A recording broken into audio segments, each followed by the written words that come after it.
As always, we're waiting for a few more people before we begin.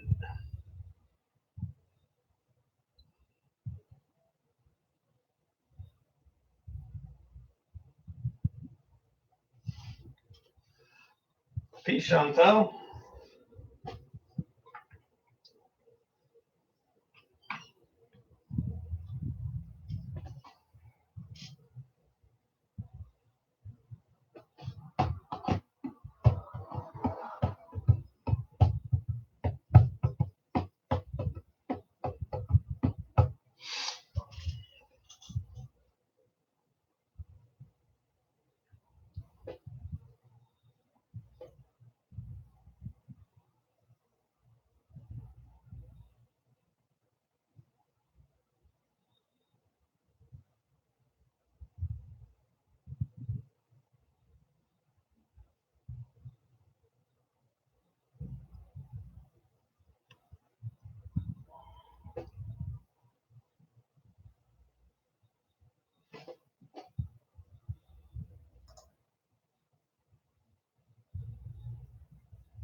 Oh shit, Antoine, the clown is here. Talking ish already. No, the St. Phil Valentine clown. That's the clown for you. Alright, so let us begin. Alright, today's lecture is on African magic on the left hand path. Before we delve into African magic and how one can utilize it, practice it, etc., on the left hand path, I think we need to do a quick review again of exactly what the left hand path is. Well, as we already know, the right hand path involves the intentional effort to dissolve or merge the self into the objective universe. Whether you call it God, Allah, Yahweh, Jehovah, the All, whatever you want to call it, the right-hand path involves the intentional effort to dissolve or merge the self into the objective universe.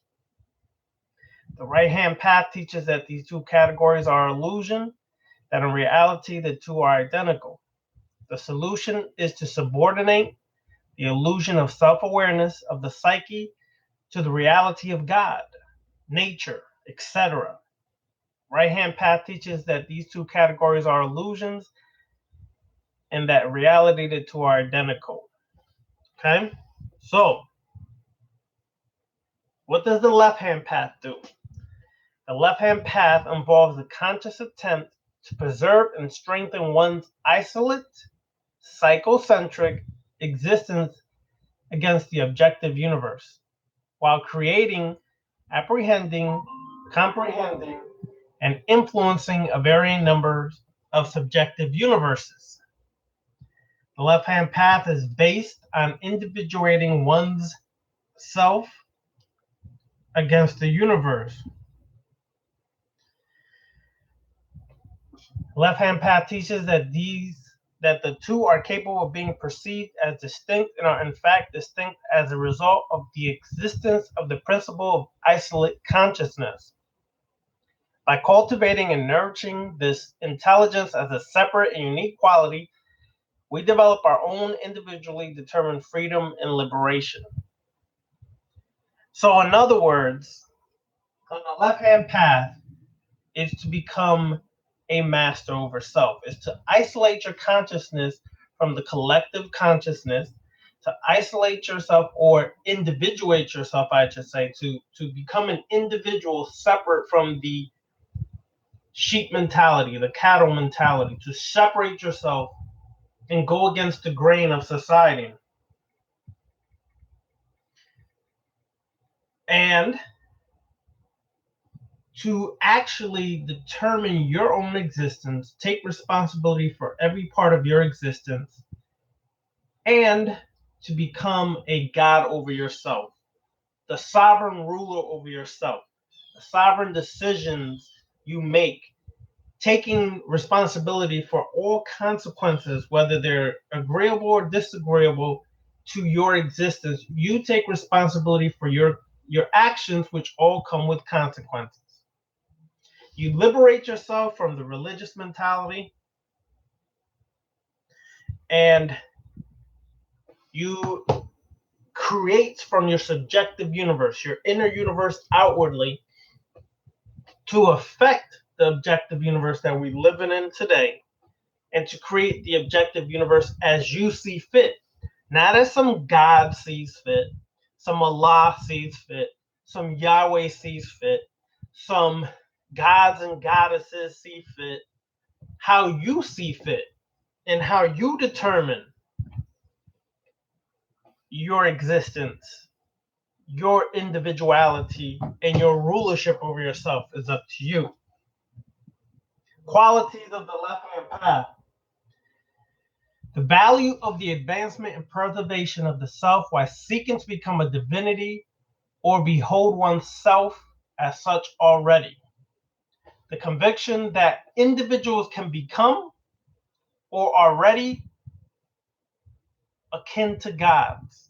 There's no such thing as selfless act. Let me go back to the first one. Individuals can become or already are akin to gods. There's no such thing as a selfless act. First and foremost, we're going to go into further understanding of this concept of gods, goddesses, and how it basically handcuffs us or enslaves us to still rely on something external for your, one, salvation, two, your freedom, three, your existence, etc., etc. On the left-hand path, we understand that almost every act, some way, somehow, has some form of selfishness attached to it. Now, you can say to me, well, I saw the old lady walk across the street and I figured I'd help her because it was the right thing to do. Sounds lovely, sounds nice. But that is also a part of systematic morality and control. What I mean by that is not that it's not a good thing to do that. That's not what I'm saying. What I'm saying is we're programmed to think that that's what we're supposed to do.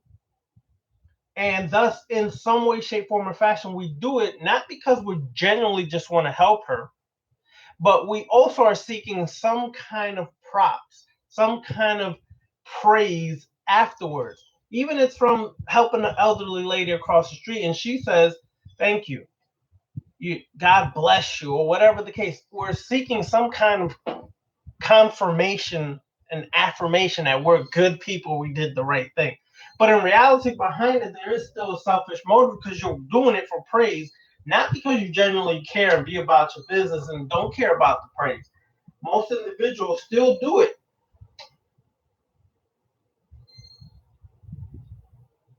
So that's why you have to start to really analyze this aspect of yourself. What you do, is it selfish or unselfish? Like most people will tell you, I'm an unselfish person.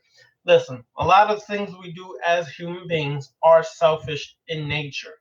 But selfishness is not a negative thing as been taught by religion or society or anything else. Because there's many times if you were selfish in your life, that you would not put yourself in predicaments or situations or the bullcrap you presently are existing in today if you had been a little more selfish. The individual is preeminent.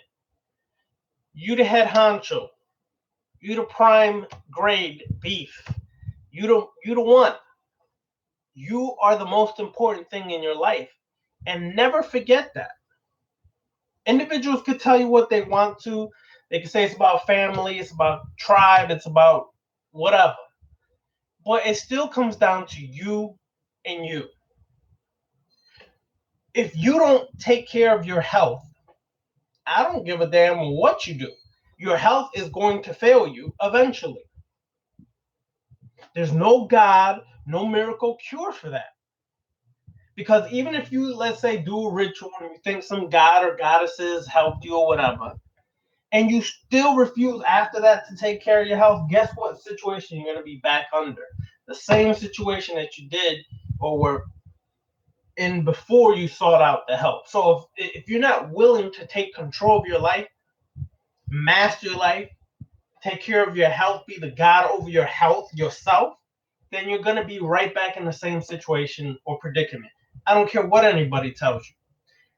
You can master your health. And no, there is not one way or diet for everybody. Please keep your religious views on health and diet to yourself. I done heard the vegan thing. Did it for 10 years. Didn't work for me. I done heard the vegetarian thing. I done heard all these diets and this works. You know why one diet doesn't work for everybody? Because all of your DNA makeup is different than the next individual. And if you don't understand your DNA makeup, you don't understand that not one diet can cure all illnesses or problems. Okay? I would recommend that before you start a diet, you actually go and get some blood work done. And what I mean by that is they can analyze what food cause inflammations in your system. Because you could try to be straight vegan or vegetarian, and certain vegetables may actually inflame your system. And you say, well, this is supposed to be healthy, but why am I constantly bloated? That's because your ass is not checking what the reality is, that your DNA makeup is different than what this so-called generalized diet is. And because of that, certain foods inflame your body, bloat your body, et cetera, et cetera, et cetera. Get some blood work done so you can pinpoint what's inflammation and what's beneficial for you. That is being the individual and putting yourself ahead of the pack, putting yourself ahead of anybody and everybody else. Okay? That all decisions should be made with the goal of cultivating the self.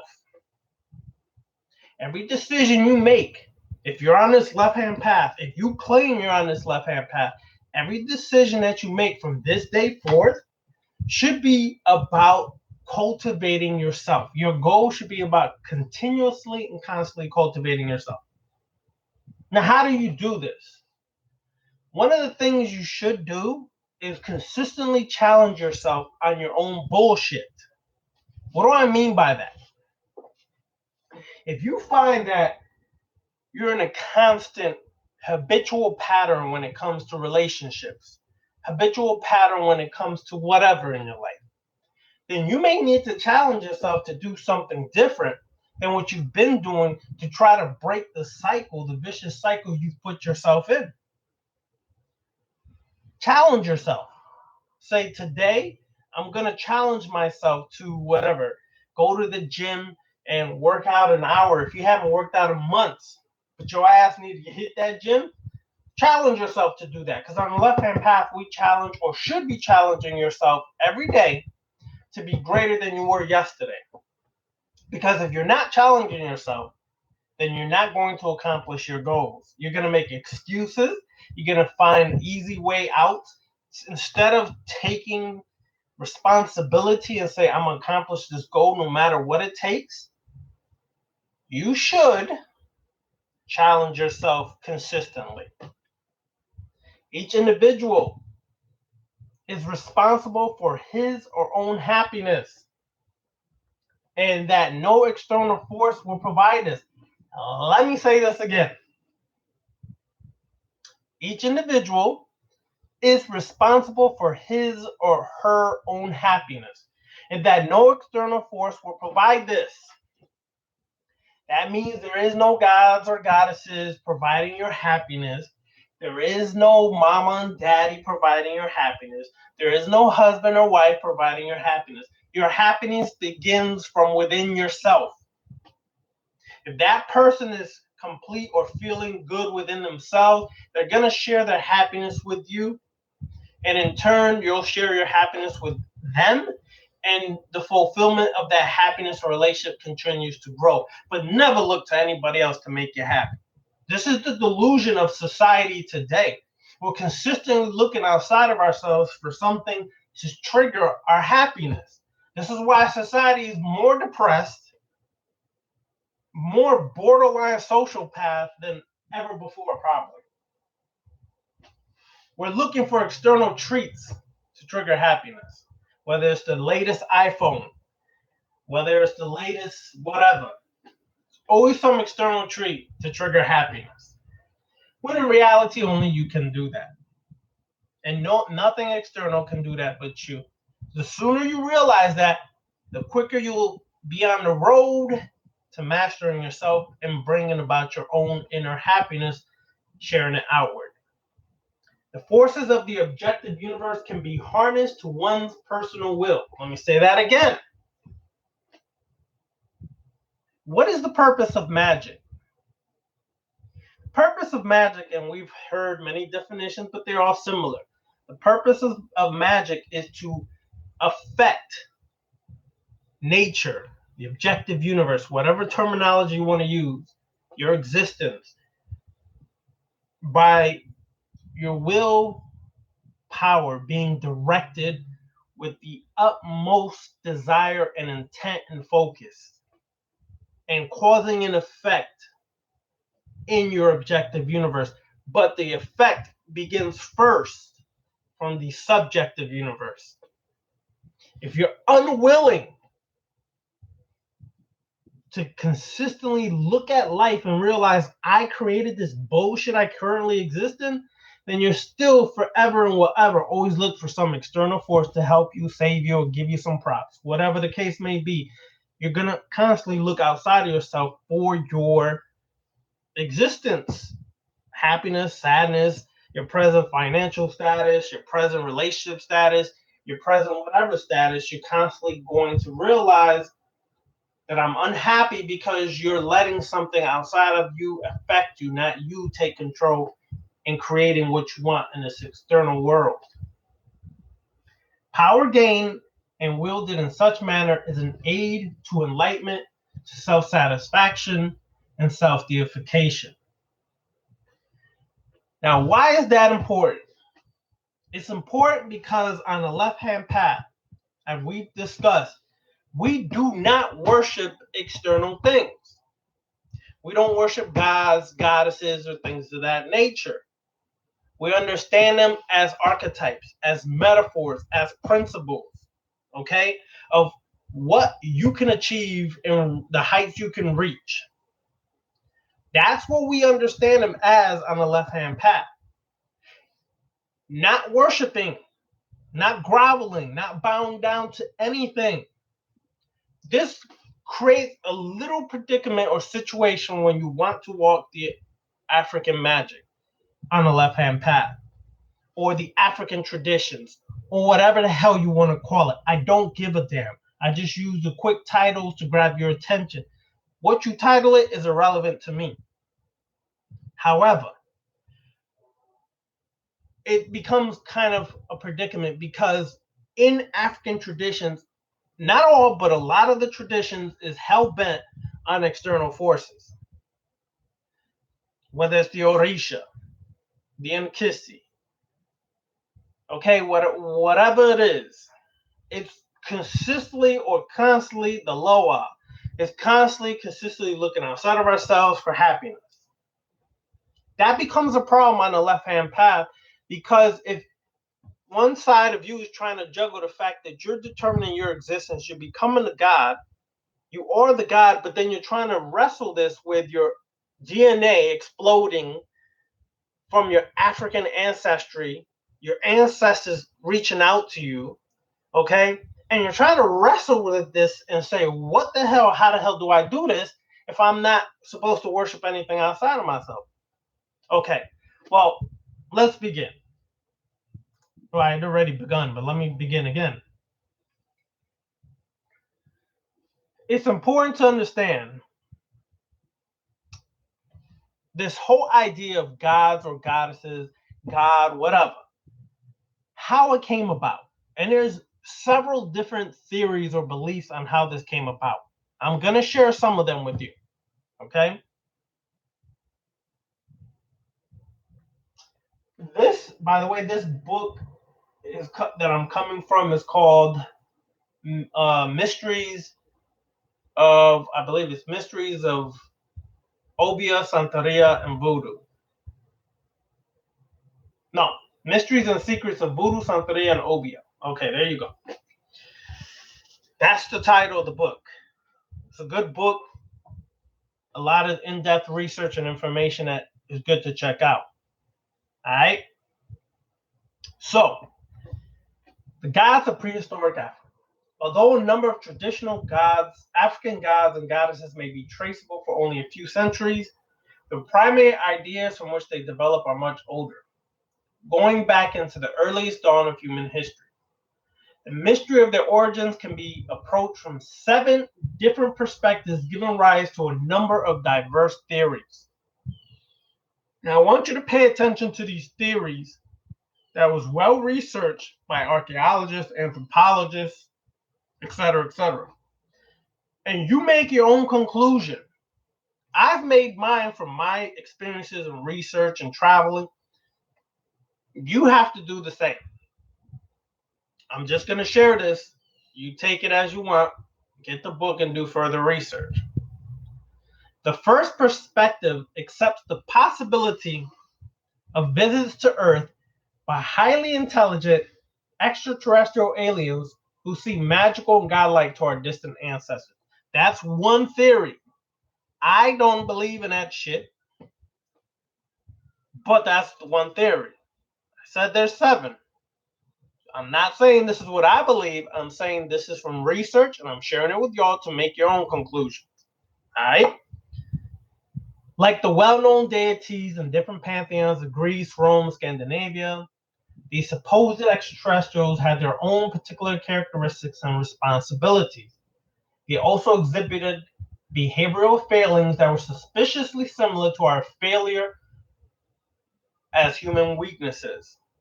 A variant of this hypothesis is that the so-called gods were humanoids with superpowers like those of the supposed extraterrestrials, but that these abnormal entities came from Atlantis or Lemuria or even from a vast labyrinth caverns deep below the surface of the earth. One theory. Okay? This has led to a second theory put forward by some social psychologists to suggest that our earliest ancestors creatively imagined their gods as beings like themselves, but with vast powers. Okay?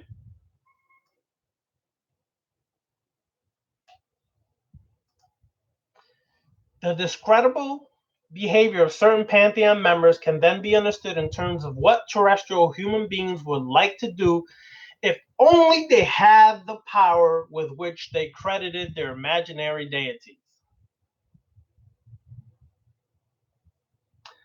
This harmonizes with what James Frazer wrote in the book called The Golden Bough. Primitive man creates his gods in his own image. Yeah. Third theory embraces the concept of tulpa, or thought forms. These are also referred to in a psychical research literature as egregores. Spelling can vary, but the theory suggests that the human mind, especially when collaborating with a group of other minds, this is kind of akin to what Carl Jung, through his research study, came up with the theory of the collective unconsciousness. Okay? The theory suggests that the human mind, especially when collaborating with a group of other minds, can actually bring something physical into existence. A classic example of tulpa creation occurred when Alexandra David Neal was traveling through Tibet early in the 20th century. She worked hard, exerting great concentration and mental energy to produce an amiable little monk, plump, smiling, totally benign. However, as the story goes, she created this monk, and through her mind, the power of her mind, some way, somehow, this monk broke free from her creation, started wreaking havoc. Anyways, you gotta go and research this book. I'm telling you, it's very interesting, but I'm not gonna stay on this too long. Okay? But it's an interesting story what happened. The fourth theory regards the pantheon of ancient African gods as personifications of abstractions such as beauty, power, love, and fertility, and as personifications of processes such as hunting, agriculture, and harvest. This theory extends to views of the pantheon as the personalized powers within natural phenomena, such as volcanoes, earthquakes, storms, thunder, lightning, winds, rain, seas, and rivers. Within yet another subdivision of this theory, every waterfall, every mountaintop, and every tall tree can be thought of as either the manifestation of a divine being or the dwelling place of a divine being. Fifth theory speculates on the existence of a range of what might be termed intermediate beings, a lot less powerful than the one supreme God, but a great deal more powerful than Homo sapiens. The ancient sacred literature of many religions refer to these as these hierarchies of superior spiritual beings, such as cherubim, seraphim, angels, and archangels, etc., etc., etc.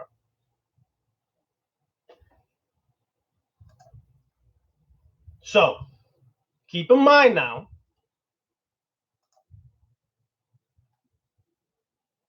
keep in mind what we just said. Okay? That's 5 theories so far. 5 theories so far.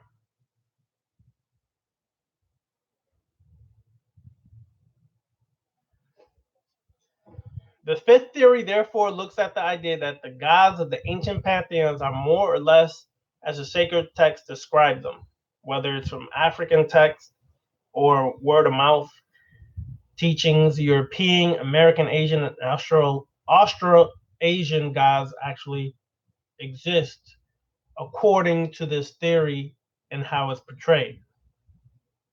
The sixth hypothesis or theory retreats into a haze of unknowing and a passive acceptance that some things are by their very nature unknowable and inexplicable. They are because they are. Sounds like a cop-out to me, but anyways, whatever.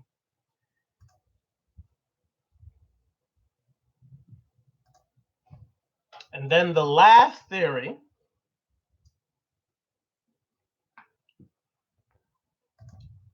and this thing decides to work, right? Excuse me, having technical malfunctions here.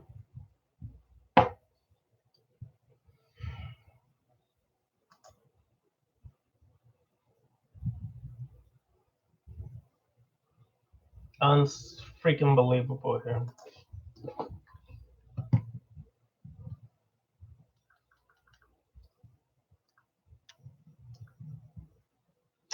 Give me 1 second. For some reason, it doesn't want to load.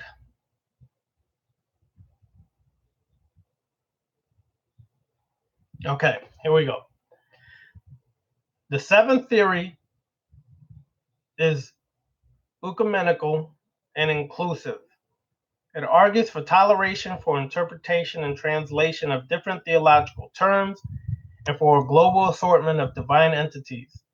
It suggests that Supreme Creator, who is called by many different names, by many different peoples, is nevertheless the one Supreme Creator God. It also argues that any subordinate divine power with delegated responsibility for thunder, volcanoes, rain, or earthquakes remains one and the same assistant God, irrespective of the name that human beings use to label that subdeity. Okay? A common factor uniting almost every ancient African religion is the idea of one great supreme God at the back of everything. In many of the earliest African faiths, this great creator is reckoned to have lived originally on earth.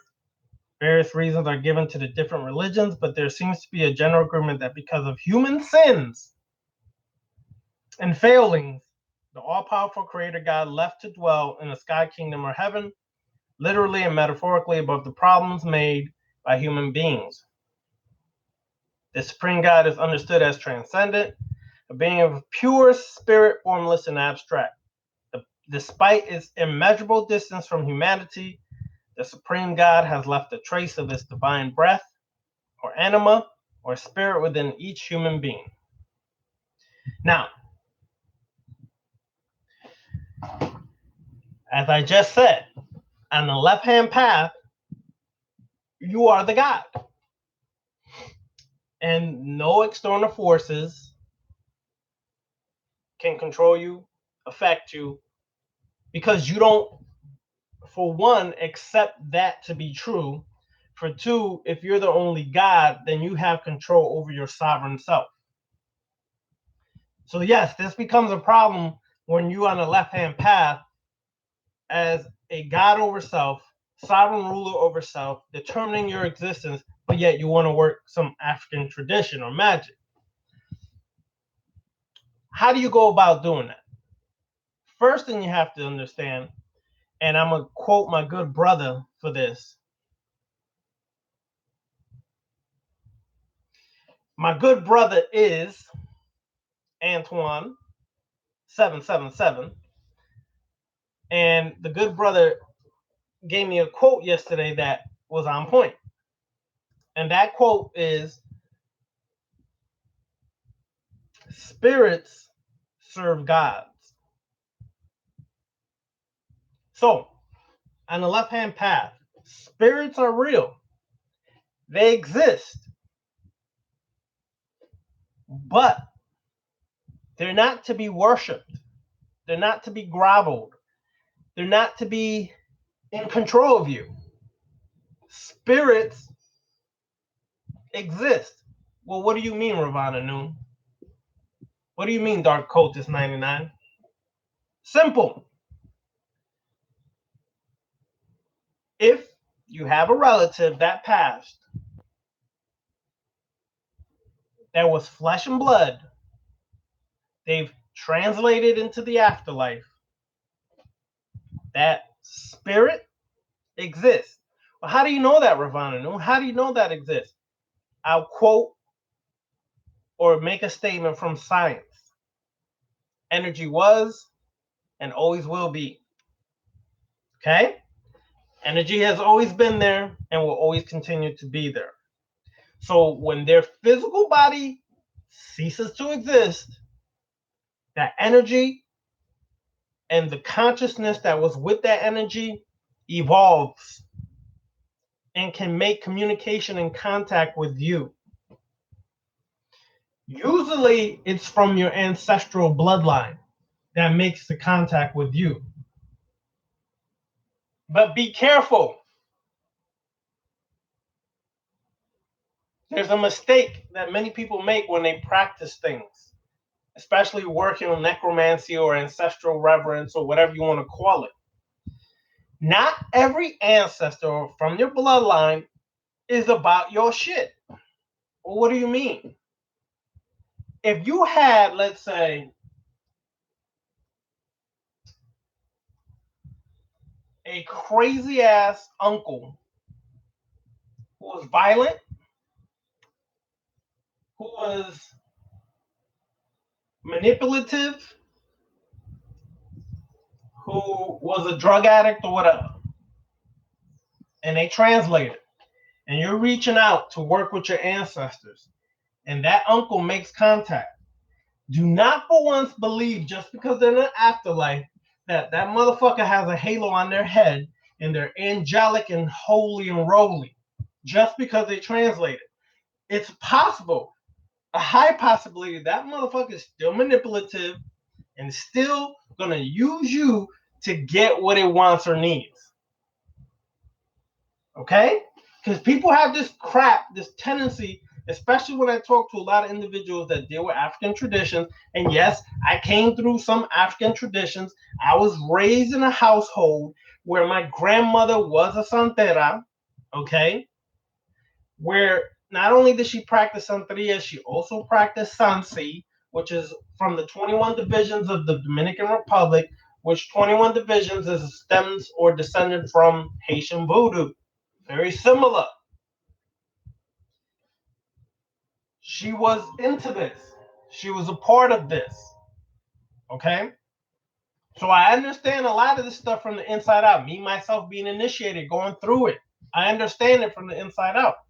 But I'm going to tell you, from my experience, research, and travel, just because they're your ancestor and your madrina padrino should have taught you this a long time ago, okay? Your babalao, whoever else.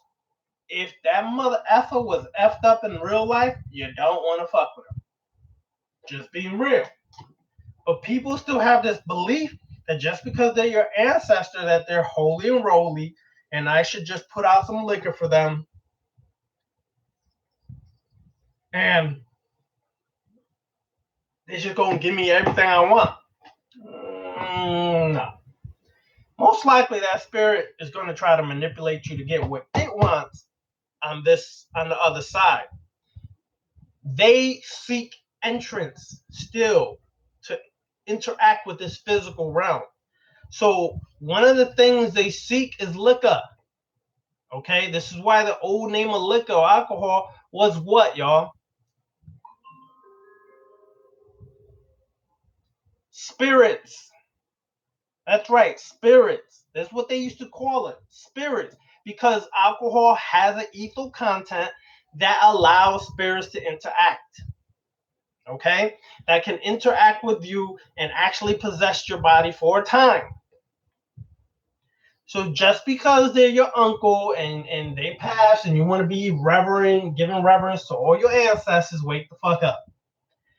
That mother effer is not particularly agreeable for you. You have to realize that. Now, that doesn't mean you can't work with them. That means you, on the left-hand path, you better have some big balls if you're going to work with intranquil spirits or shifty trickster spirits. Okay? Bokars of Haitian voodoo, of voodoo, are not afraid to work with intranquil spirits. The Hogan and the Mambo, they don't fuck with that shit like that.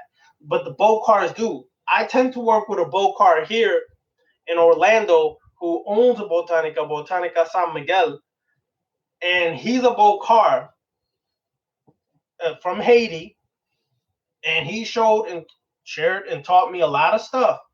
Okay, if you're gonna work with intranquil spirits, you better have some balls. What I mean by that is you better be the commander, the director. You better be the one with the power and control, because if you're not, they will control you. They will manipulate you and affect you and F up your life if you let them.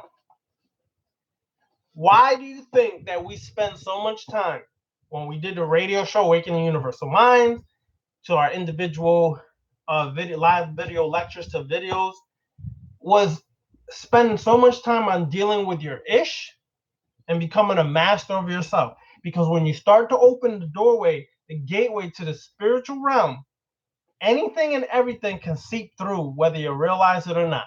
You can have the greatest intentions, but if a spirit senses your weakness, it will fuck you up, and has fucked up people that I've known personally since I've been doing these videos, has messed them up because the doorway was open and they thought that they were more powerful than they really were because they didn't deal with their issues, and that shit came through and said whack and messed them up.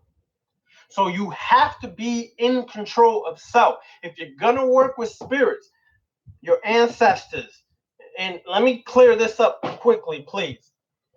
You know, I hear this conscious crap constantly, people in the conscious community constantly with this bullshit of, yes, give reverence to our ancestors. Which ancestors, motherfucker?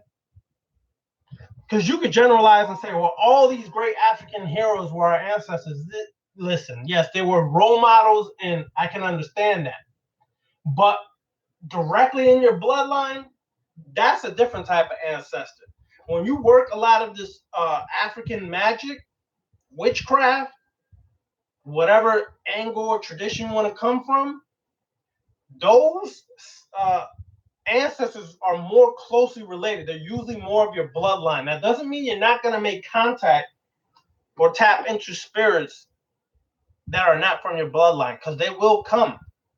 And if you go to a graveyard and you let your spirit guide you, before you enter the graveyard, knock on the graveyard entrance 3 times, seeking permission to enter. Okay? Yeah, you a god and all, but still, it's still a certain level of respect. When you get in there and you go to work with these spirits or find the spirit you want to work with, knock on the door. Those who are Freemasons understand what the 3 knocks means. This is why you do it anyways. All right. So you walk through, you come through to the other side, you let your spirit guide you to a cemetery, a tombstone, and you feel that spirit, then work with that spirit. And they may not be of your bloodline, yes. But remember, if you're going to work with this spirit, you have to be clear with that spirit on that first day that you are the master, and you will not give any treats, liquor, cigar smoke, whatever else, or anything like that until the job is done. You can give them a little treat to begin, but do not continuously feed them and nothing is done. No work, no accomplishment is done. Okay? Because people make the mistake of constantly feeding the spirits because they think, oh shit, I should do this. I should take care of my spirit. What the hell do they have to look forward to? It's almost like, you got to give a little treat, but you got to make them want more. And if you give them everything at once, what the hell else they're going to want from you? They're going to go find somebody else to work with. All right? So be the master and be the God in control. If you're going to work different parts or elements of African magic, be that. Now, if you came through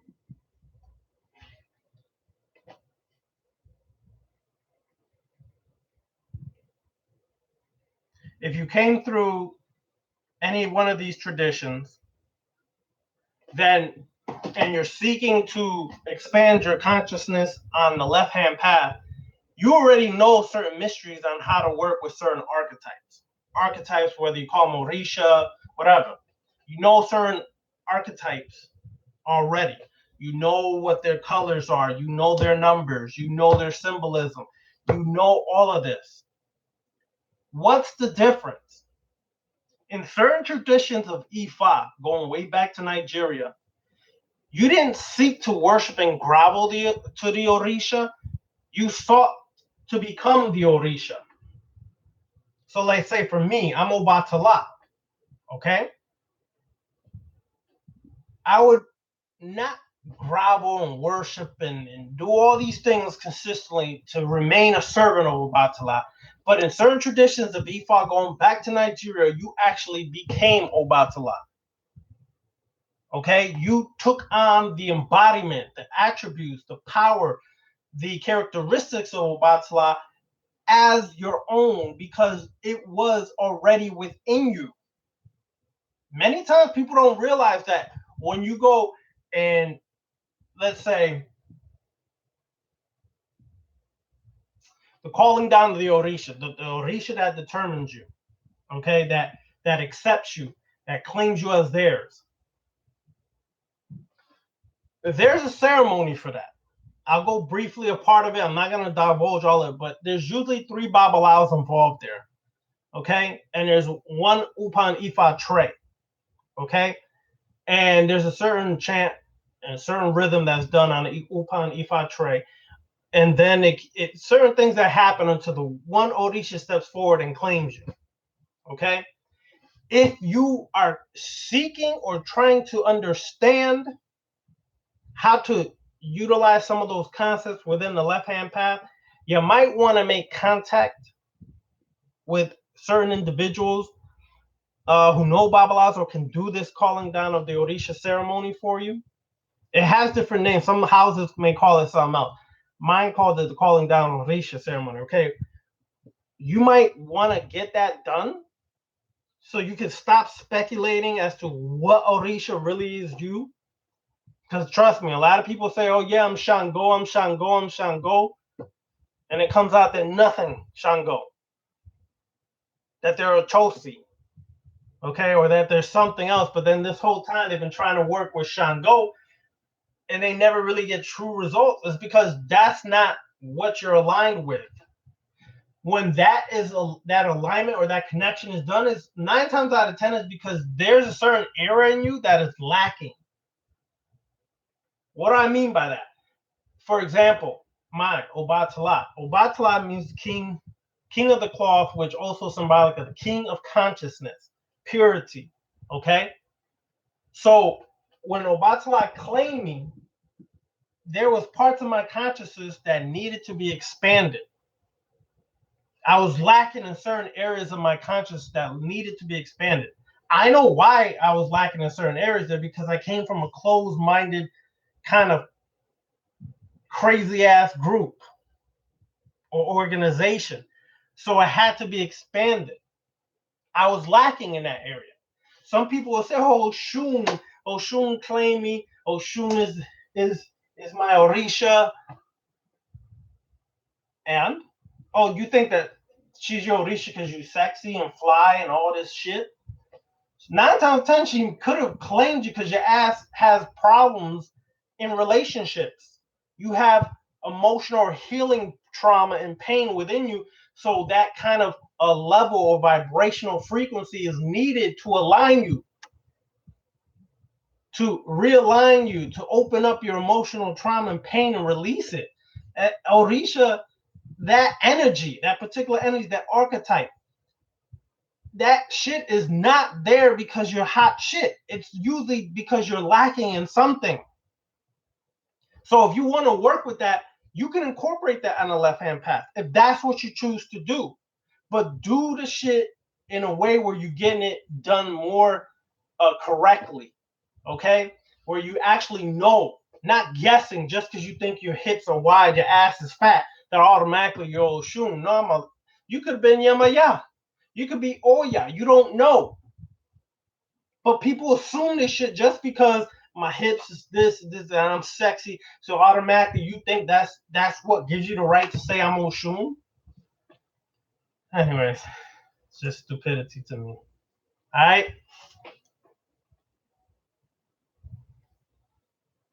So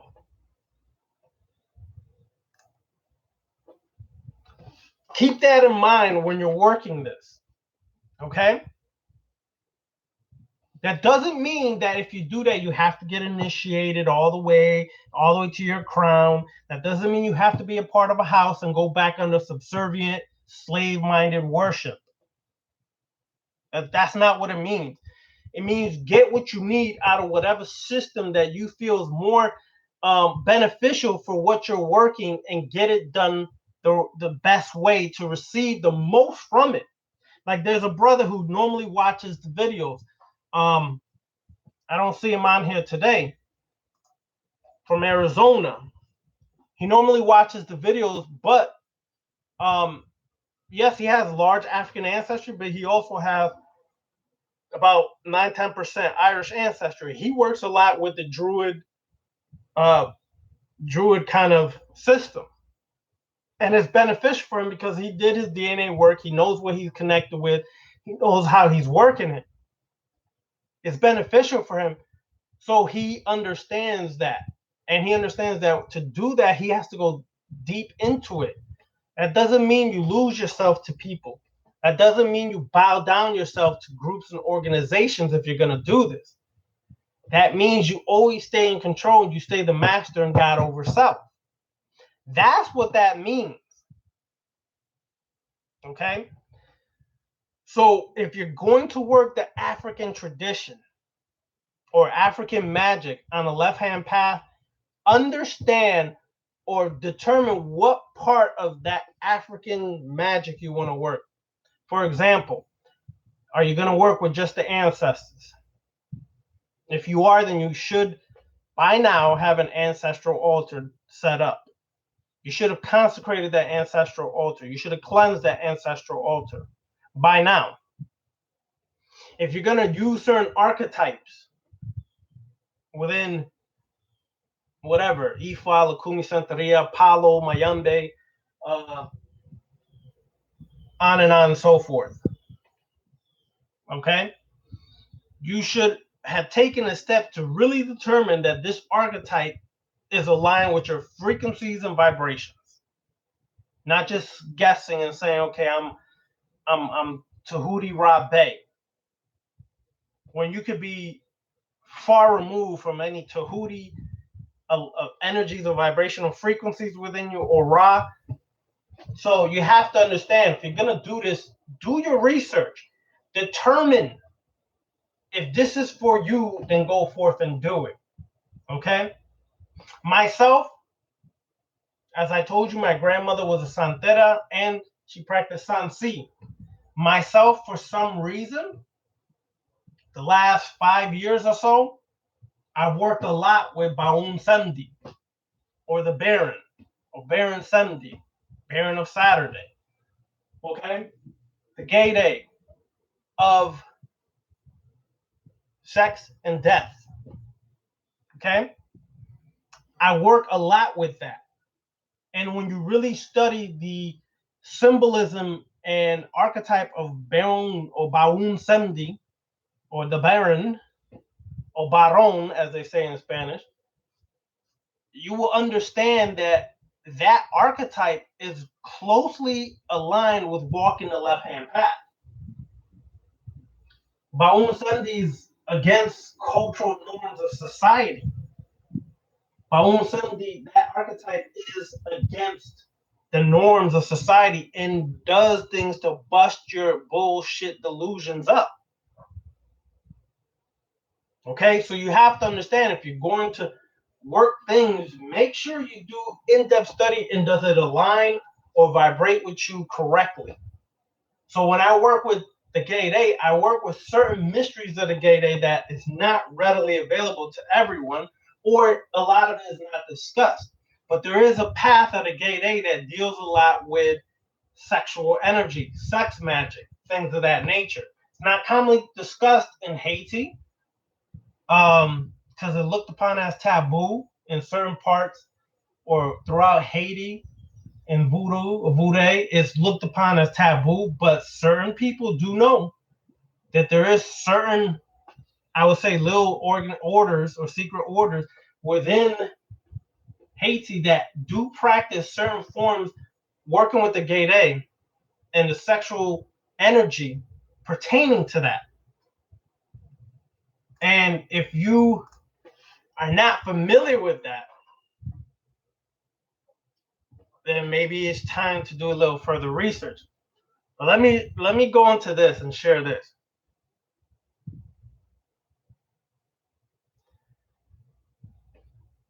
Most religions, which state that low nature is good and good, are false, distorted pictures of a sick mind. Everything in nature shows the power of high sexual nature. The spirits show this. So we follow that example and not the negative aspects of popular religious foolishness.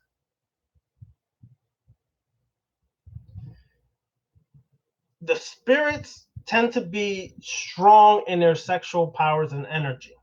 Some of you all understand this because you've done certain work, certain rituals, and all of a sudden you had an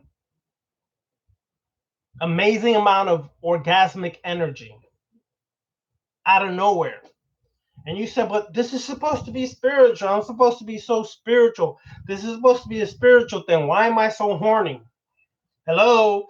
Because the two are related, y'all. Sexual and spiritual energy are very similar. They're almost the same thing. I would take a guess and bet that they are the same thing. It's just how you perceive it or your perspective of it. But these spirits are strong with sexual energy and power. They are big in their desires for more and more power of will and action. They are big in what they want to have done and what they are in the act of doing. Thus, when you work with certain spirits, you should have a high nature or a high sexual nature before you work with certain spirits. Some of y'all work with Lilith, some of y'all work with different things like that. That shit is real minute compared to some of the gay day sexual energy spirits you're gonna work with. Don't believe me, check it out for yourself. All right. We did an actual ritual, I think it was last year or 2 years ago in Miami for Baun 70. Some of y'all were there that are watching this video. And I know some of y'all felt that sexual energy peaking and going through the roof that night. You didn't say nothing, but I could look at the faces of people. The dances went from dancing to straight sexual seductive dancing. The expression people were making was like a sexual ecstasy. Okay, some of y'all know because you were there. You can verify this. If you really paid attention, you can see that. Well, that energy only gets stronger the more you work with that.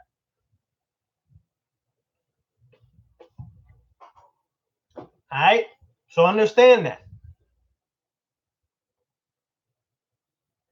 Baum sending is strong and has regenerative and creative energy. Not as a real being, it's the vibrational frequency and energy of what that archetype represents. And what we, for thousands of years, had fed this archetype,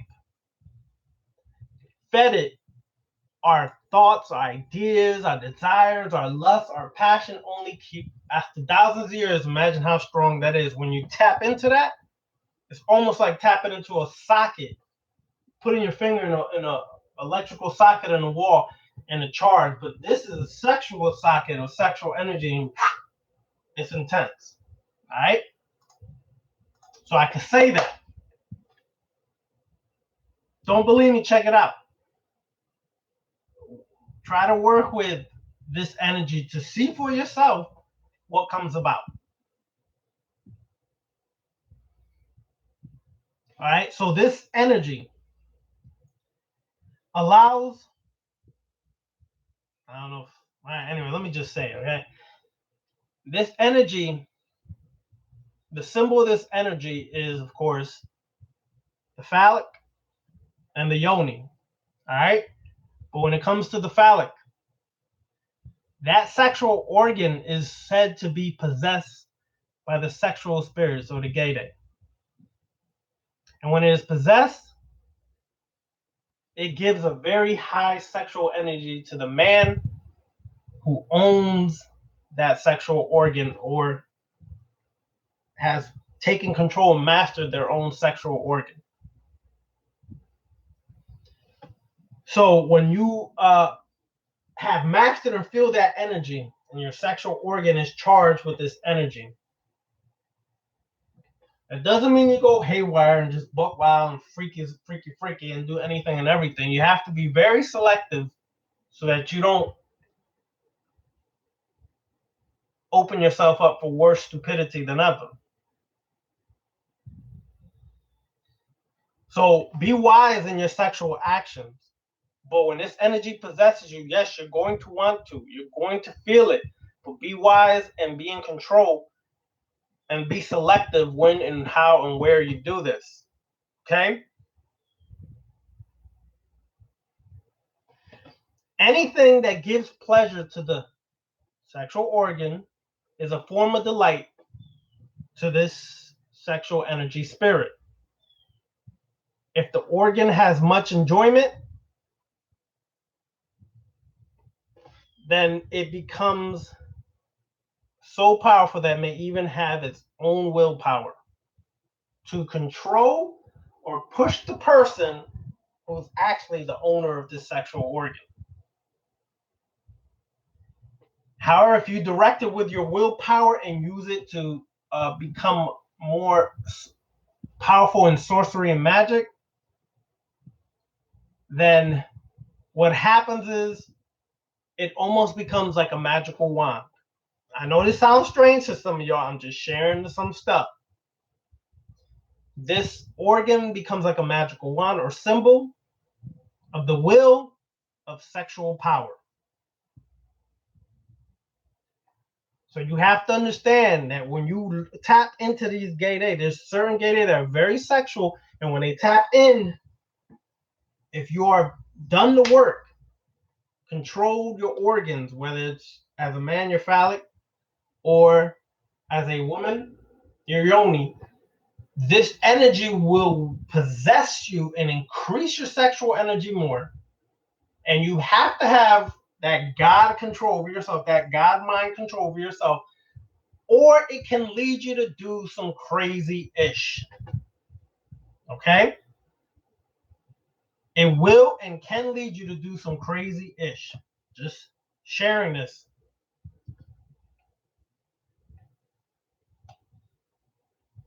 Understand that.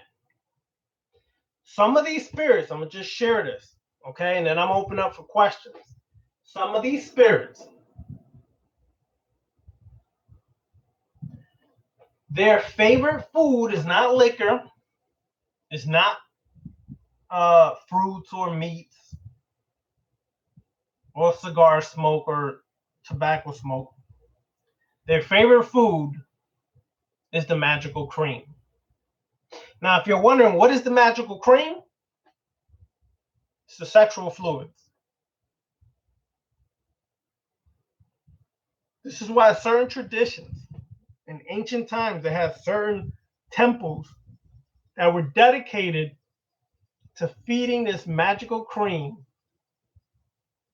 to these spirits every day.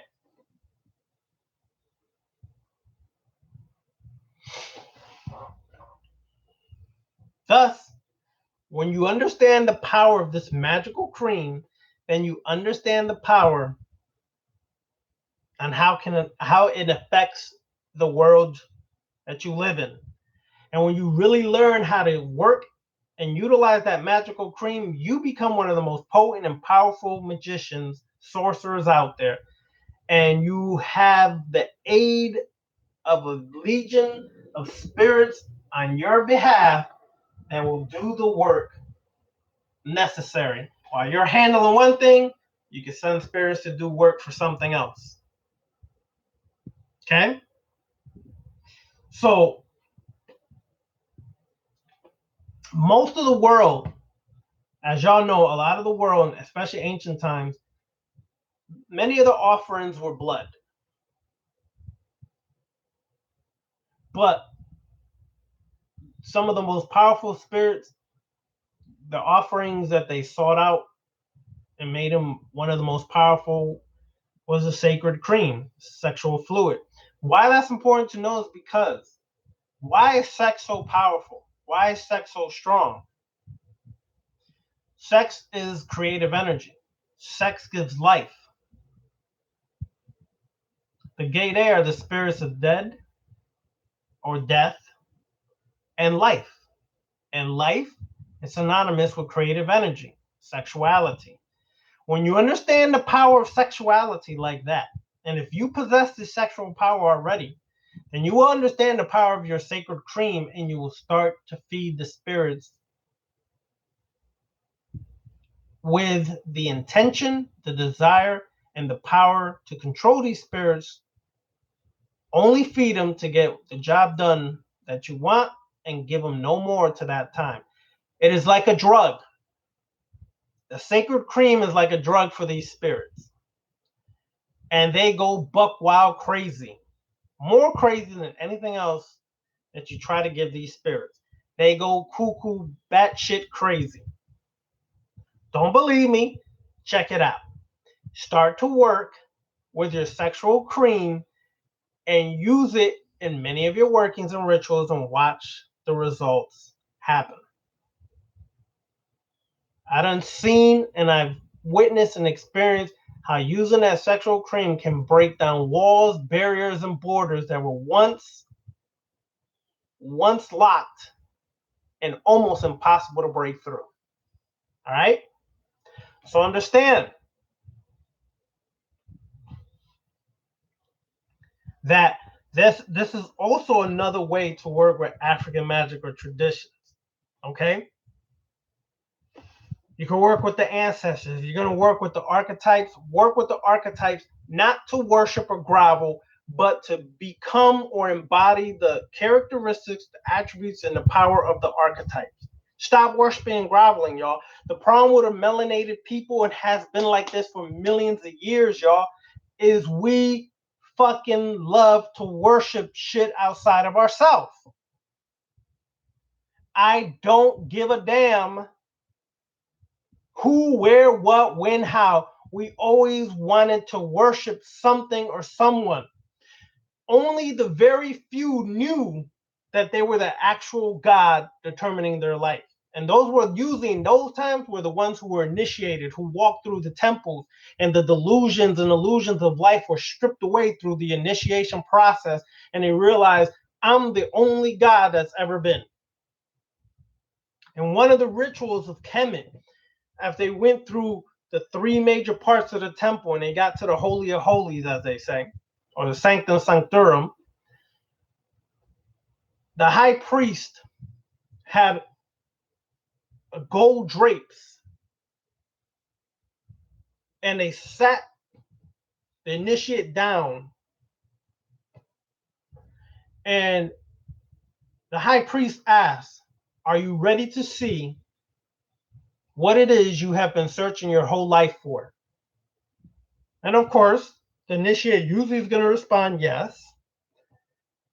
The drapes were pulled back, and there was a big mirror layered in gold.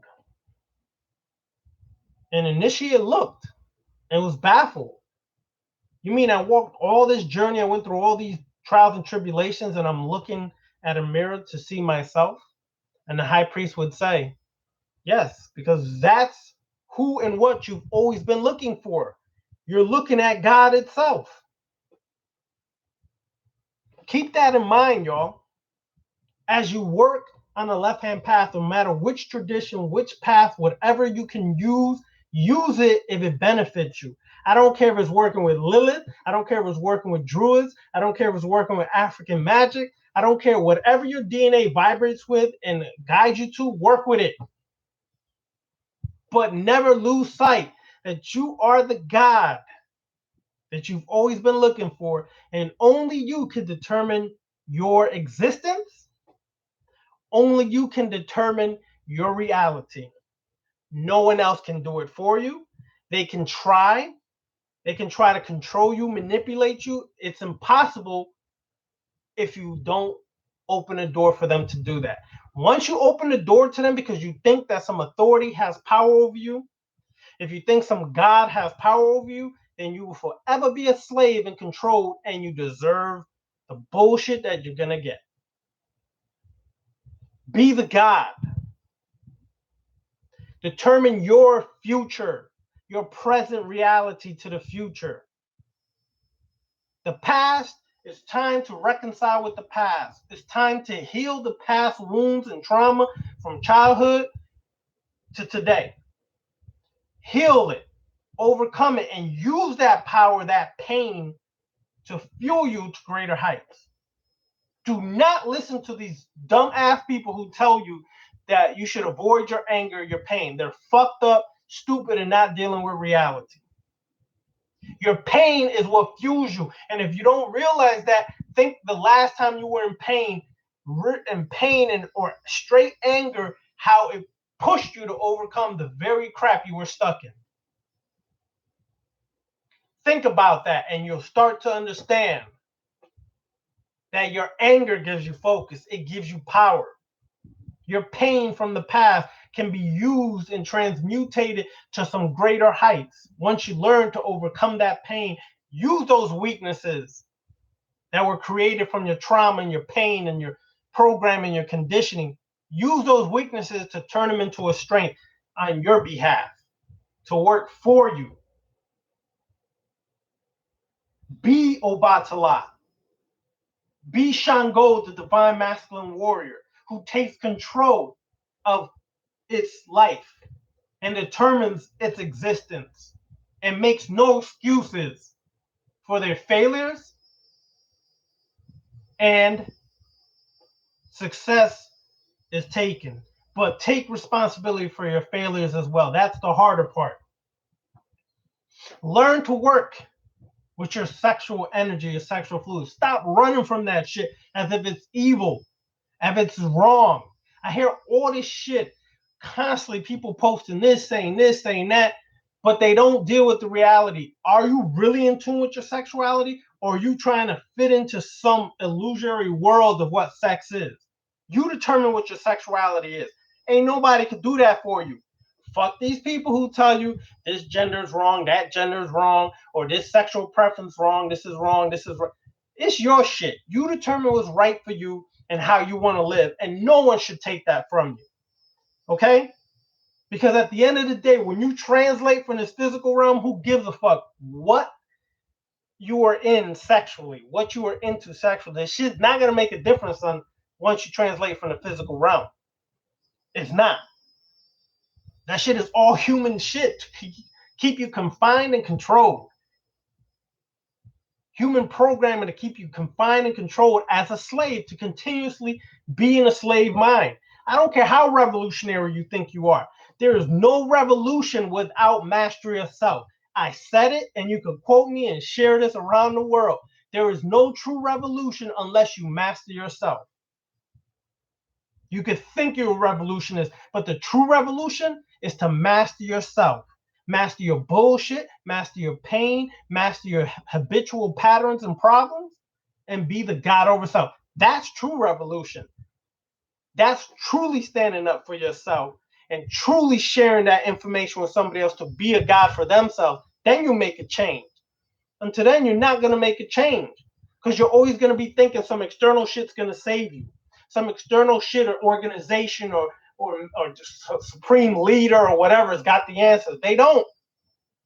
How can anybody have the answer for your shit? It's your problem. Deal with it. All right. I'm done ranting and raving. Hit me. And yes, I see this solar phallic energy. Let me break this down, please. Real quick. There's this big crap in the conscious community that irritates me. I say this all the time. Constantly all this, the black woman is God. Listen, if her character and the way she carries herself is godlike, then yes, she's a goddess. But don't tell me she's a mere goddess because she brought life here through her womb here. That's understandable. You got that shit. But here's the shit that they keep forgetting and keep acting like it's all independent. What I mean by that is this. Your solar energy, men, your solar energy, your phallus is the light. It gives the light energy to the darkness, the black hole, the womb of the goddess. Without your seed, your solar phallic energy, there could be no life produced in the womb of the female.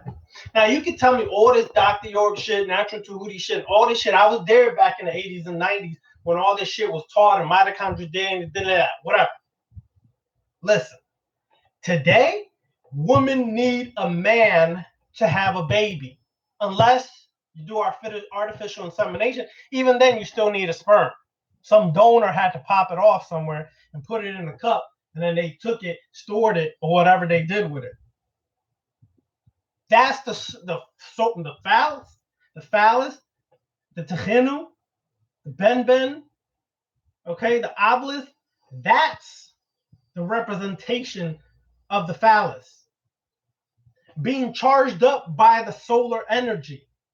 When a man is about to ejaculate, his seminal fluid travels up the chakras or the spinal cord, comes to the crown where the gateway opens so the soul can come in. The soul, S-O-L-S-U-L, still same thing, solar body, solar energy come in, charge up the seminal fluid, come down and ejaculate into a female. She then takes that energy in that seminal fluid and begins to shape and create life. In ancient culture and civilizations, it was dual. There was not woman was first and woman was this. Yes, they understood that, but they also understood that woman had to have the counterpart, which was man. This is why most depictions, they're always depicted as a male and female together. Not the separation that we're constantly into in today's world. We're constantly separating, dividing amongst each other. This is the problem right now, why there's so much division. There's so much division in our melanated communities between man and woman. Everybody wants to be the head honcho, the superior shit. Motherfuckers, y'all need each other. And if you realize you need each other, you stop this bullshit of who's greater, who's superior. I can't do this without you. Who gives a shit? You're here now. We're here now. We need to master ourselves first. If you have a partner, then y'all work to master that shit individually and come together as a strong force that can make a change and difference. Stop the divisions. Stop the divisions. Stop the separation. We need to come together. But master yourself individually first. You said if the ancestors sense weaknesses, they would fuck you up. What do you mean? I didn't say ancestors. I said certain of your ancestors. Okay. I'll give you an example. In a lot of our families, not all, but some of our families, we have people who are drunkards, who are abusive, who are et cetera, et cetera, et cetera. When they translate it to the other side, all that shit doesn't go away just because they translate it to the other side. This is the religious mentality still seeping into those traditions or those systems. That shit doesn't go away just because they translate it. They still have part of that nature because they're going through a schooling. They're going to master stuff. They're trying to master things. So you have to understand that some of those spirits are manipulative even today. And you work with some of these ancestral spirits that are in your bloodline that could have been like that, they can manipulate and use you and fuck up your life. What I mean by that is they don't get their way and you're not the master or control the situation. They will literally try to F up your life by causing havoc and strife in your life. Some people can attest to this. They know it because they've gone through it themselves and seen it. That's certain ancestors that do that. Not all of your ancestors are lovey-dovey and we're on your side. That's some religious bullshit that's been taught to us and we accept it like all of them fuckers were on your side. No, they're not. Some of us could have had a motherfucking murderer in our family bloodline. If you're going to call on that shit, you best be careful. You really better be in control of yourself because that motherfucker can really affect shit on this side to fuck you up if they don't get their way. So that's what I mean by the certain ancestors can do that. Not all. I'm just saying you have to be aware of what you have in your ancestry, who was who was what. This is why it's important to do research of your family bloodline. My uncle passed away. My personal uncle passed away about, what is it?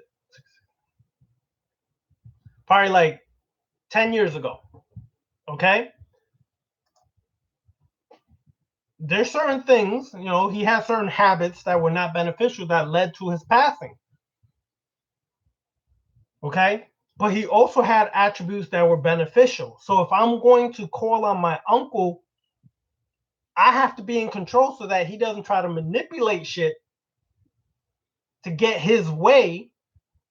And if I'm aware how he was, I won't give in to that shit. But there's certain things that I know he loved or loves that I can utilize to work on my behalf.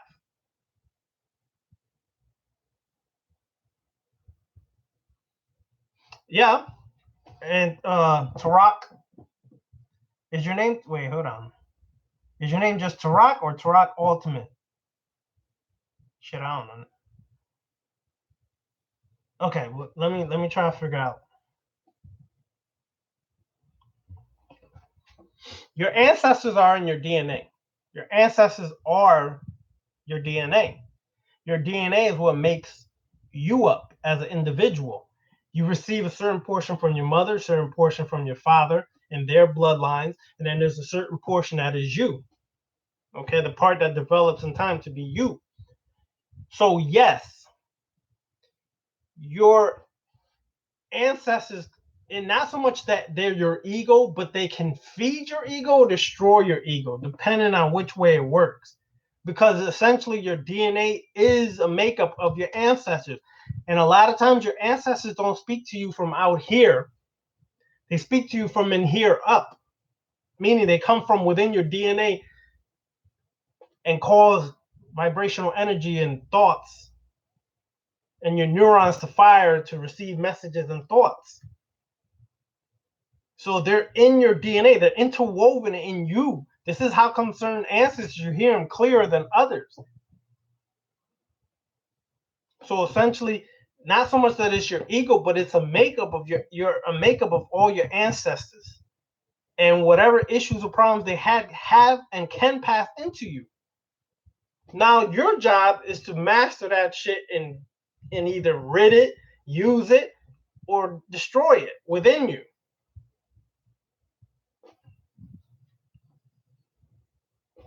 Okay, first of all, if you tell them you the master, listen, let me make this clear. Check this out.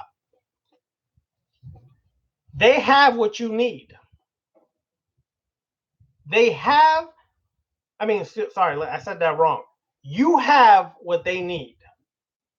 Not the other way around. You have what a spirit needs. If they need access to interact into this domain, you're the gateway they need to utilize to interact with this domain. So you have what they need. You don't really need a spirit to do your work or to accomplish things in life. You have the power within yourself to do all of this. But sometimes, if you want a little extra oomph, let's say, a little extra power to get multiple things done, that you can only handle a few things here, but you need other assistance, then you may need to utilize some spirits to do that work or help you. But understand, if you have what they need, then you can't literally give yourself to them for them to control you. People forget that shit. You have what they need. So why do people feel like I have to do all these things the spirits asking? I'll tell you why. Because they think of these spirits as if they're some gods. They think of these spirits as there's some holy roly shit or some extra powerful beings, and that's not actually the case. You still have the power or the energy of what they need. You have the gateway of what they need to interact into this physical realm. So there's no way that they can really try to control you unless, one, you're not aware, or two, you give them the power to do it. Okay? When you hear about people getting possessed, this is why we always go over this.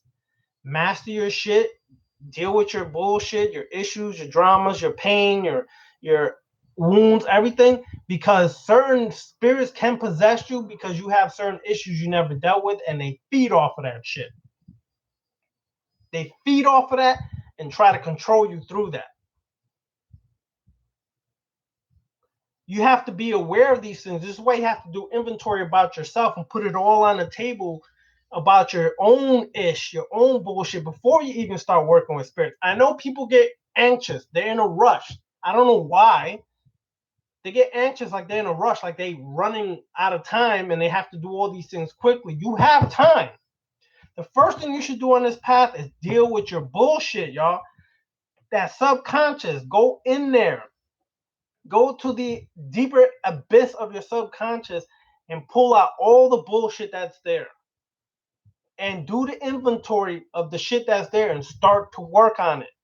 Because if you try to tap into certain spirits and they sense that weakness in you, that fear in you, they will capitalize off that shit. Because they fear or that weakness doesn't allow you to be in control or a master of yourself. They can pimp you. They can use you. Straight, I'm just being real. They can use you and pimp you easily. All right, so understand that. You have to always consistently look at yourself and determine your shit. Am I ready to really deal with this? Am I really ready? Not just, I just want to check it out and I want to be adventurous and get fucked up by it. Do the homework on yourself. Then get into that. Don't shortcut the stuff. That's like people who say, I want to open my crown chakra, but their root chakra is fucked up. I done seen it all and heard it all, y'all. There's people who will constantly say, I want to open and master my crown chakra, but their root chakra, their navel chakra, their solar plexus is all fucked up. How the hell you jumping way over all this shit and want to go to your crown and think like you some hot shit now because you felt a tingle in your head and your crown tingled a little bit? Fuck out of here, please. Okay? Deal with your shit first. Start at the root, work yourself up. Then you align these things up because you've dealt with the issue at each one of these chakras. If that's what you need to understand this more, then that's what I'll use to explain it. Okay? Deal with each of those attributes and characteristics, the positives and negatives at each chakra. Make sure that shit is balanced and work your way up. Okay? Before you go out there, before you tap into further, astral projection or travel or tapping into spirits, deal with those things first. Because if you don't deal with those things, what can happen is it can backfire, affect you, and hurt you. So make sure you deal with that reality first.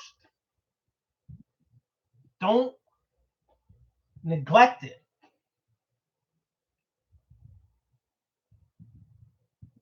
Okay, how do you control unwanted nocturnal sexual relations?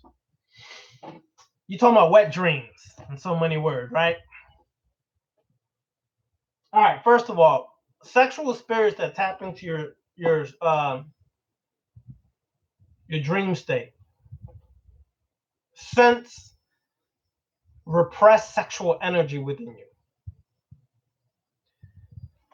If you have a lot of repressed sexual energy, you may tend to have a lot of sexual dreams. Well, hello. What do you think that's telling you?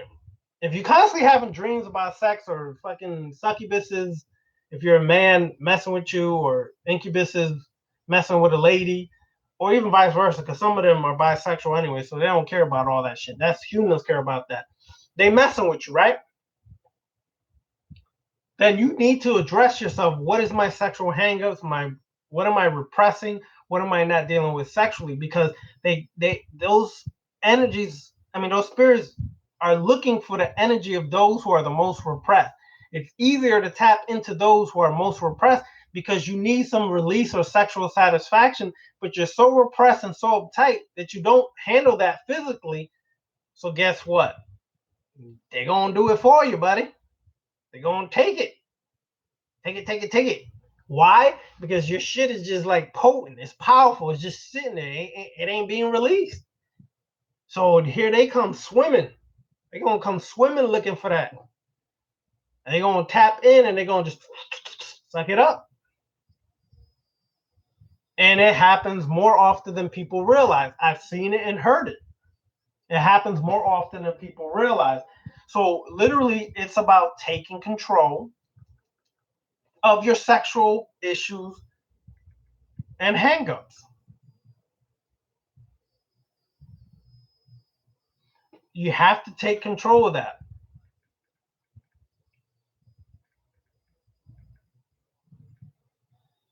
If you don't, then you're going to be fair game for these succubuses and incubuses and sexual spirits who want to suck you dry.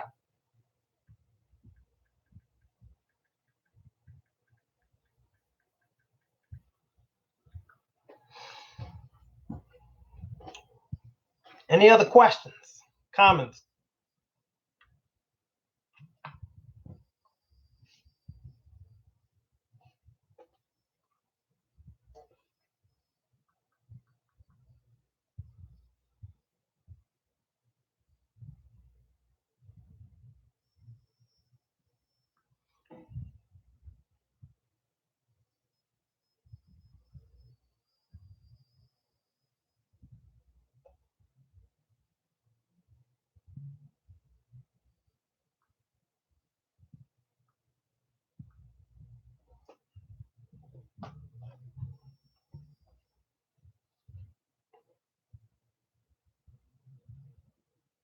Yes. You could have a reading done, but readings sometimes are more to help you with problems or things that are occurring. But when it comes to spiritual things that need to be worked on or done, a spiritual consultation is more what is needed. That will help actually open up or figure out some things to help point you in the right direction of what you need to do spiritually. That's more of a spiritual consultation.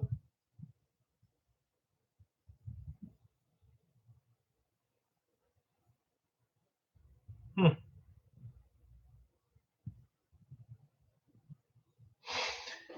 So you had a dream liner of black and white 5 point star.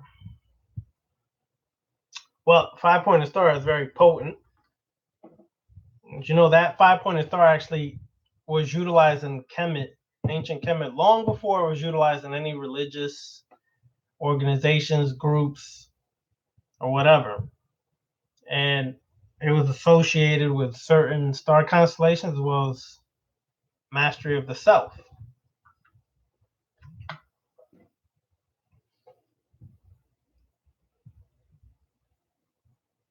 So if you had a dream and that symbol is in there, you then that symbol is something you need to work with. The pentagram, a 5 pointed star. You need to work with that. Possibility, I don't know. I'm just saying hypothetically, it could mean that you have to figure out your own symbolism, but it could mean you should work with that in your rituals or your working, or you need to get an amulet or talisman with that symbol on there. And specifically, the color black and white. Utilize those two colors in your workings. Remember, dreams, as strange as this may seem to people, 99, okay, let me say safer. 95% of your dreams are about you. You can have your mama, your daddy, and other people in your dream. Your mother could be ill or sick, or something could be happening to her in your dream. It's still 99% of your dreams still about you. Your dreams are information from your true self bypassing the conscious, distracted mind so that the subconscious mind can record the dream with the symbols and the messages. And then the job is to dissect it and figure out what the messages mean because it pertains to something you should be doing, something you're missing, or some element or aspect of your life. So I would suggest to try to do more thorough research on a 5 pointed star and utilize it in your rituals, get a talisman or something to work with. You can, okay, perfect. To use a servitor, you can use a crystal, okay? To trap it in, like when you work with the jinn, you usually trap it in some stone or jewelry or something. But do you have to? No. You don't have to have a crystal. It's just the reason why people use a crystal or things like that is because it harnesses energy, and so it's easier to control. But do you have to know? Because if your mind's powerful enough, you don't need anything external. You can control that servitor with your mind alone. So I hope that answers your question. It can be effective with a crystal, but you don't have to if you feel you're powerful enough. But if you feel like you need to use a crystal, do. Some of the best crystals to use: obsidian, numite, uh, quartz crystal. My mind went blank on some of the other ones, but those are some of the most effective crystals to use to trap a servitor or um, jinn or anything like that.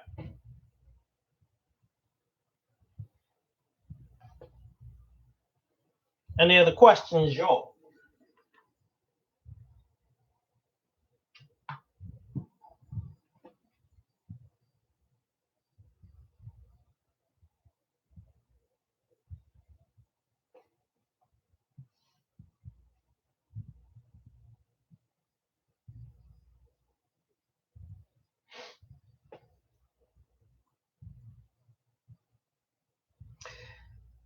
Perfection 933, you talking about the radio show? No, the radio show's been canceled indefinitely. There's a lot of personal things going on as far as traveling, personal events and things like that each of us are handling.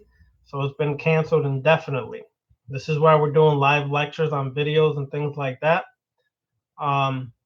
It may be started up again sometime in the future, or we may start new shows. Who knows? But as of right now, yes, it's canceled indefinitely.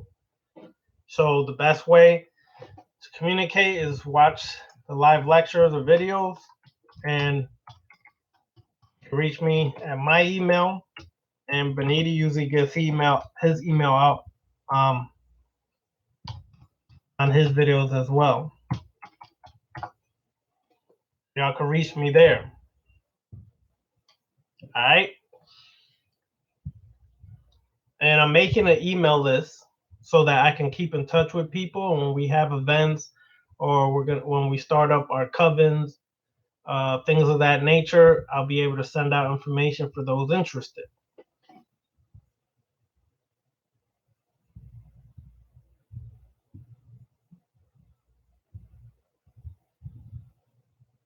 No, it's not. But sometimes when you have like a dove, a raven, a crow, or any bird or anything like that, those are spirit guides or animal totems, as they call. They're a guide. They're trying to share some information. So look into and study the symbolism of the dove and how it pertains to your personal life. But that is usually or could be a spirit guide. Not all spirits come in the shape of a human, by the way. They can come in birds, they come in anything. So, but it's not normal for the spirit to do that. No. But what is normal? That's everybody's own perception of what is normal or not. However, look and study into the dove, because that is a message for you there. I'll give you an example. I see a hawk in front of my house every so often, and it just sits there staring at me. I could be outside exercising, and it'll sit there for 2 hours. The minute I go inside, come back out, it's gone.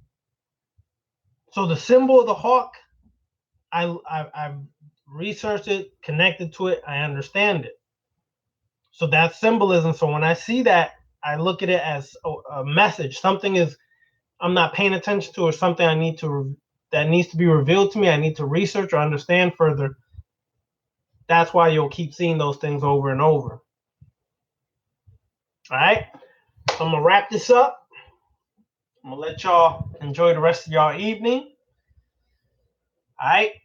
I'll be here next week doing another lecture. If y'all want, throw out any topics. I was gonna do the draconian consciousness, but I wasn't feeling it. I'm gonna do it eventually, but I wasn't feeling like that. There's just certain things I feel and other things I don't. I study it, I understand it, I could use certain things from it. But if I ain't feeling it, I'm gonna be real with you. I just don't feel it. It just doesn't vibe with me. So when I'm feeling it, I'll do the actual live lecture on that. But if y'all have any topics that you want to discuss, email it to that darkoccultist99@outlook.com, and we'll try to get around to it. All right. A lot of the sexual stuff I only go over briefly because that's more personal shit, because people mess up a lot of the sexual magic and things like that. I ain't trying to be accused of nothing. You understand me? That no. So if you want some more information on the sexual energy, how that stuff works and all that, that's email me on that. All right. But yeah, we're going to definitely do a coven or a sacred order for those on the left-hand path that are mostly, dealing mostly for melanated people. It could be any other race of people, that's fine. But I think it's time, like I said last time, for melanated people to have their own shit. So I'm working for that. I can tell you that the first degree is almost done. And the first degree is going to be dealing with belief. It's not belief like you think. It's a lot of different levels to belief, and there's a lot of rituals and challenges in it. But that's the first degree, belief. So it's already been done, and the work is being done. It just takes time because I'm a busy individual. I run two businesses. I own two businesses, so it's not easy to just put that to the side and work on that. So I do it when I can. It's coming together. So yeah, I'm working on that, and we're gonna work on that and do that. I was thinking of next week for some of y'all who feel the Sith energy, going deeper into that and showing how much the Sith really, really are relevant to today's time. Although it's a mythology created by George Lucas and movies, how it really pertains to now and how to really work that shit in today's world to show you that it's not so much a myth, but it's all in how you use that information to benefit you. So I was thinking if y'all feel that you want to hear more on that, email me. Or any other topics, email me. All right? Peace.